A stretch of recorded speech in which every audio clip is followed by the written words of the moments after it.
All right, good morning, everybody. All right, so today is our last Zoom meeting until next Monday. Tomorrow is an asynchronous day for the sophomore STAR exam, and then Friday, Mrs. Mendoza will be out on a personal day.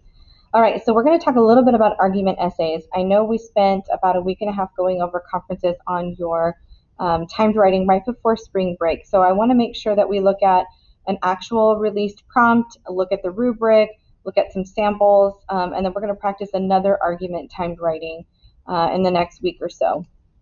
All right, so the 2019 released argument essay prompt is given to you here, and you need to read through it so that way when you read and evaluate and score the samples, you can make sure that you're coming back and referencing this prompt. All right, so this is exactly what an argument essay would look like in terms of the prompt. It's very short, and then you have this line right here that is essentially your prompt. So it says the term overrated is often used to diminish concepts, places, roles, etc., that the speaker believes do not deserve the prestige they commonly enjoy. For example, many writers have argued that success is overrated.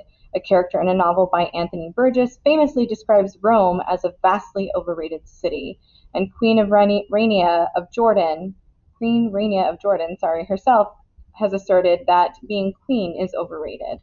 Select a concept, place, role, etc., to which you believe that term overrated should be applied. Write an essay that argues your position. And then again, you have a checklist, right? You need to make sure you have a defensible position.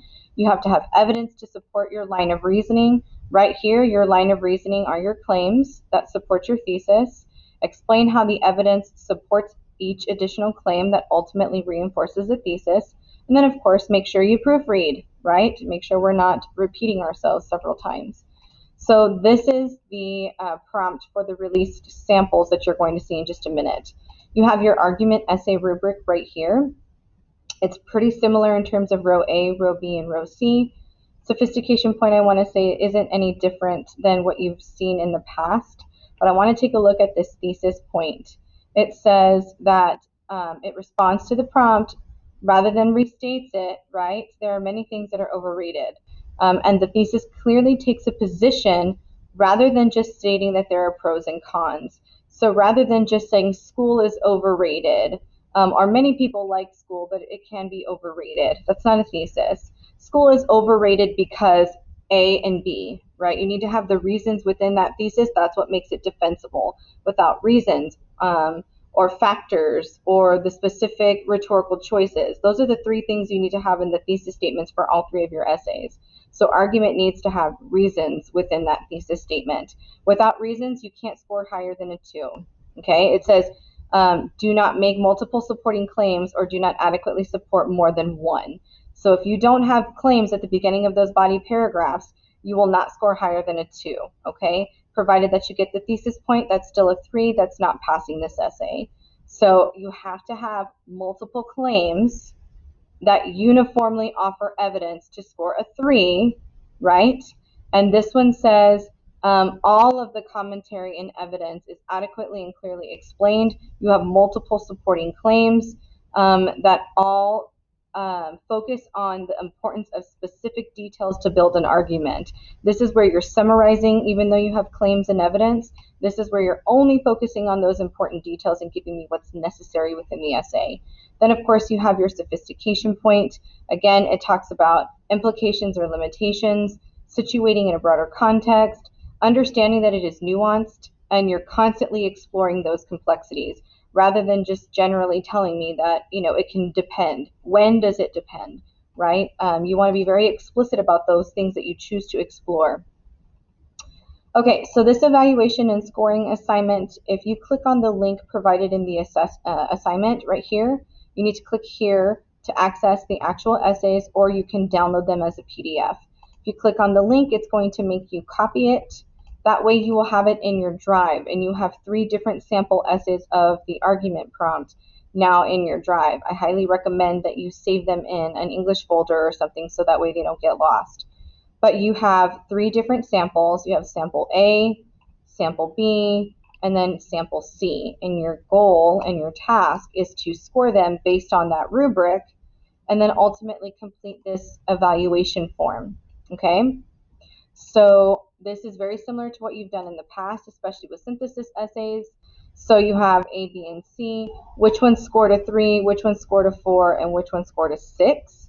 And I would like for you to pay attention to the strengths, okay? So it says 3 things the essay does or does not do that makes you believe it scored this way. And so again, strengths, weaknesses, think about it in comparison to your own writing. Are you noticing some things that maybe you want to employ in your next essay, or things that you now see you want to avoid, that you are commonly making those errors, or completing those kinds of things in your writing? So this evaluation assignment is extremely important.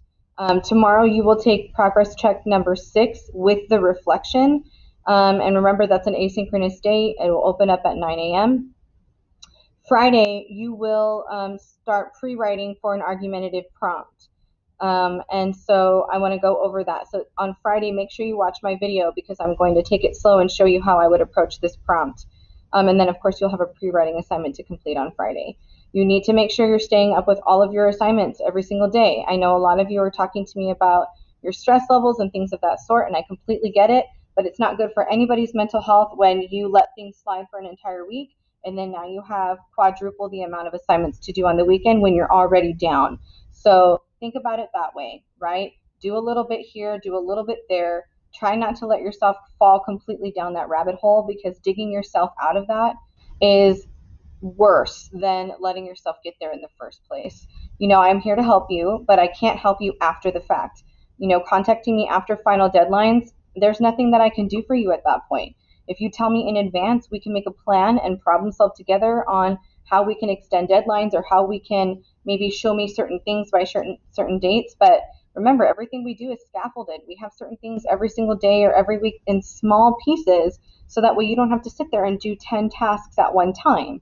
It's just impossible, okay?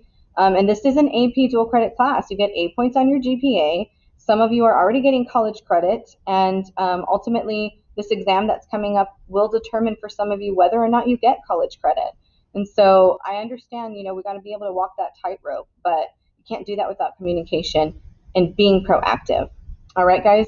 I hope you have a wonderful Wednesday. I won't see you again until Zoom, but please make sure you're watching my videos over the next couple of days. Alrighty, take care. I'll talk to you guys soon.